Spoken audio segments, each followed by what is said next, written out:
Capsule 6, l'ère massicotte.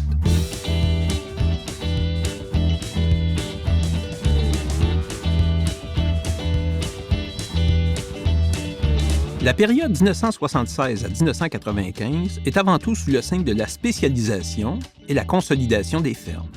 Entre la terre et l'assiette du consommateur, il y a un continuum et l'écosystème coopératif y joue un rôle d'avant-plan.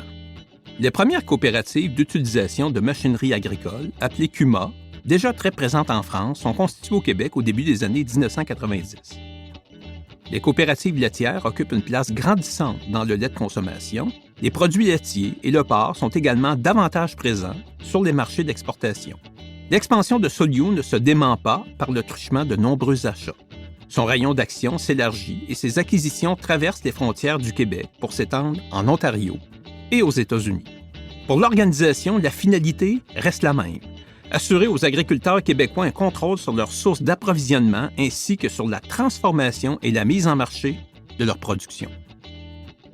C'est aussi une période qui se démarque par l'accord de libre-échange entre le Canada et les États-Unis, entré en vigueur le 1er janvier 1994, avec deux défis qui confrontent notamment le monde agricole: l'accès à de nouveaux marchés, mais aussi la présence accrue de concurrence. On ne peut parler de cette période sans évoquer la présidence de Paul Massicotte et son rôle déterminant dans la promotion de l'éducation coopérative. Pour Paul Massicotte, l'engagement coopératif vient de loin. Durant ses études à l'École d'agriculture de Sainte-Anne-de-la-Pocatière, il fonde une coopérative étudiante. Après l'acquisition de la ferme familiale à Champlain dans la région de la Mauricie en 1966, il adhère à la Société coopérative agricole de Champlain et devient membre du conseil d'administration de Solio en 1973, avant d'en assumer la présidence en 1992 sur une période de plus de 10 ans. Sensible à la formation coopérative de la relève agricole, durant sa présidence, l'organisation engage une responsable de l'éducation coopérative et, en 1993, Paul Massicotte participe à la création de la Fondation d'éducation à la coopération et la mutualité, qui appuie donc la mission éducative du CQCM. Toujours situé au marché central de Montréal, à partir de 1991, le siège social de Solio est désormais logé dans une nouvelle tour de béton et de verre de 10 étages.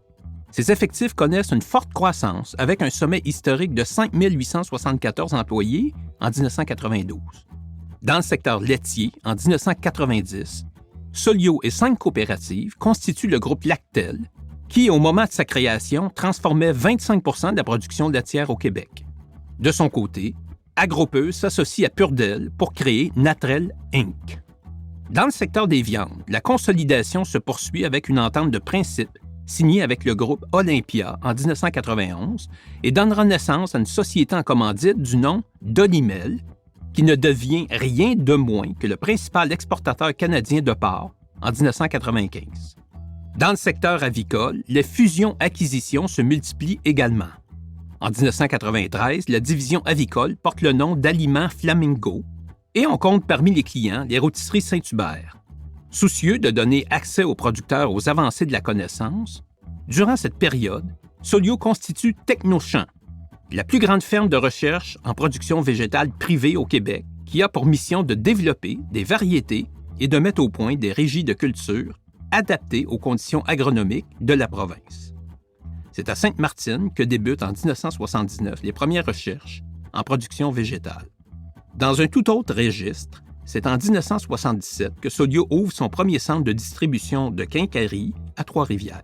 En près de 20 ans, le chiffre d'affaires va passer de 18,5 millions de dollars à près de 100 millions de dollars.